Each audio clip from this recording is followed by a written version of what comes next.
وہ سب پیچھے رہ گیا ہے۔ وہ چبوترے کے زینے اترا، اس کے سامنے آ کر کھڑا ہوا اور پھر دونوں ہاتھ اس کے کاندھوں پر رکھے۔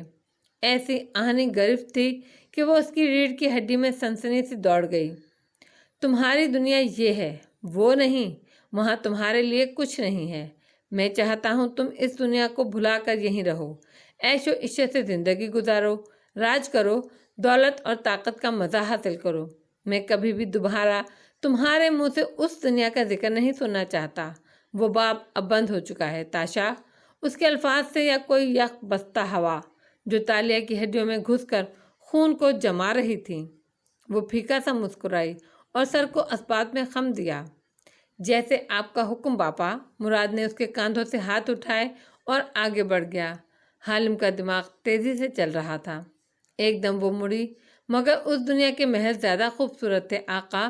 میں تو ایک دن میں ہی اس محل سے اکتا گئی ہوں، کیا ہم اس کی تزئین و آرائش نہیں کر سکتے؟ مراد کاندھے پر ہاتھ باندھے باہر جا رہا تھا، اس بات پر رکا اور واپس پلٹا۔ یہ محل کافی خوبصورت ہے تاشا، اور محل تو کیا، ملاقہ بھی بہت خوبصورت ہے، تمہاری دنیا سے زیادہ خوبصورت۔ پھر وہ ہلکا سا مسکرایا۔ تمہیں شاید اس بات پر یقین نہیں ہے، تم یوں کرو، اپنے شاہی عملے کے ساتھ شہر کا دورہ کر کے آؤ، تمہیں خود معلوم ہو جائے گا کہ ملاقہ اور تمہاری دنیا میں کیا فرق ہے۔ اور پھر لمبے لمبے ڈگ بھرتا آگے بڑھ گیا۔ ہماری دنیا اور آپ کی دنیا بہت مختلف ہے راجہ مراد، وہ تندہی سے سوچے گئی۔ ماتھے پر بل پڑے تھے۔ پہلا مرحلہ تو طے ہوا، اسے باہر جانا تھا، مگر حالم ہمیشہ ایسے بات کرتا تھا کہ سامنے والے کو لگے سارا آئیڈیا اسی کا تھا۔ اب وہ بآسانی باہر جا سکتی تھی۔ پلان اے۔ چابی مانگنے کی آخری کوشش بھی ناکام ہو گئی تھی، مگر خیر، وہ صرف ایک کمزور سا پلان تھا۔ اب اسے پلان سی پر عمل کرنا تھا۔ شہر ملاقہ کے بازار میں صبح سویرے ہی رونق لگ گئی تھی۔ گاہکوں کا رش دکانوں پر لگا تھا۔ خوانچہ فروش تھدا لگاتے اپنا سامان بیچ رہے تھے۔ ایسے میں بازار کی اس گلی میں آؤ جہاں وہ احاطہ واقع تھا تو اس کے سامنے والی زیر تعمیر حویلی کے اندر باہر مزدور کام پر لگے دکھائی دیتے تھے۔ حویلی کی چار دیواری ایک جگہ سے 4 ہاتھ اونچی تھی اور اس کے اوپر وان فاتح جھکا کھڑا تھا۔ اس کے اوپر ڈرائی راڈ اور پتھروں کی بنی ہوئی اینٹوں کا ڈھیر لگا ہوا تھا۔ وہ گارے سے لتھڑے ہاتھوں سے ان کو اٹھا اٹھا کر دیوار پر جما رہا تھا۔ سفید گدلی شرٹ مزید گدلی ہو چکی تھی۔ باہوں پر کل والی مٹی ہنوز جمی تھی اور ذرا ذرا سا گارا ماتھے اور گال پر بھی لگا تھا، جس سے وہ بے نیاز بے خبر نظر آتا تھا۔ سر، ایڈم نے قریب آ کر پکارا تو وہ چونک کر پلٹا۔ ایڈم کے سر پر ہیٹ تھا، ہاتھ معزز افراد کی طرح کمر پر باندھ رکھے تھے۔ لباس کل والا تھا۔ فاتح نے فوراً پہرے داروں کی طرف دیکھا اور پھر قریب کھڑے البینوں کو اشارہ کیا۔ البینوں نے سر ہلایا اور آس پاس کھڑے 3-4 قیدیوں کو نگاہوں کی زبان میں کچھ کہا۔ چند ہی لمحوں میں تمام مزدور اپنی اپنی جگہ سے آگے پیچھے ہٹ گئے اور انہوں نے کچھ اس طرح سے اپنی ترتیب جوڑی کہ دور کھڑے پہرے داروں کے راستے میں حائل ہو گئے۔ فاتح اور ایڈم ان کی نظروں سے چھپ گئے۔ لگتا ہے آپ نے کچھ نئے دوست بنا لیے ہیں سر، ایڈم متعجب ہوا۔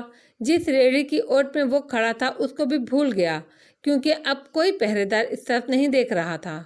کل تک تو یہ آپ کے دوست نہیں تھے؟ فاتح نے مسکرا کر گارے میں لتھڑی اینٹ اٹھائی اور دیوار پر جمائی۔ کل تک وہ مجھے کوئی جنگجو سمجھ رہے تھے اور ان کی خواہش تھی کہ میں ان کے لیے پہرے داروں سے لڑائی کر لوں۔ تو کیا آپ جنگجو نہیں ہیں سر؟ ہر ایک کا لڑنے کا اپنا طریقہ ہوتا ہے۔ میں سیاست دان ہوں۔ میں مفاہمت، بات چیت اور تدبیر سے درمیانی راہ نکالنے پر یقین رکھتا ہوں، جس میں دونوں فریق کو اس کی مرضی کی شے مل جائے۔ خیر، اس نے سر جھٹکا، پھر احتیاط سے ادھر ادھر دیکھا۔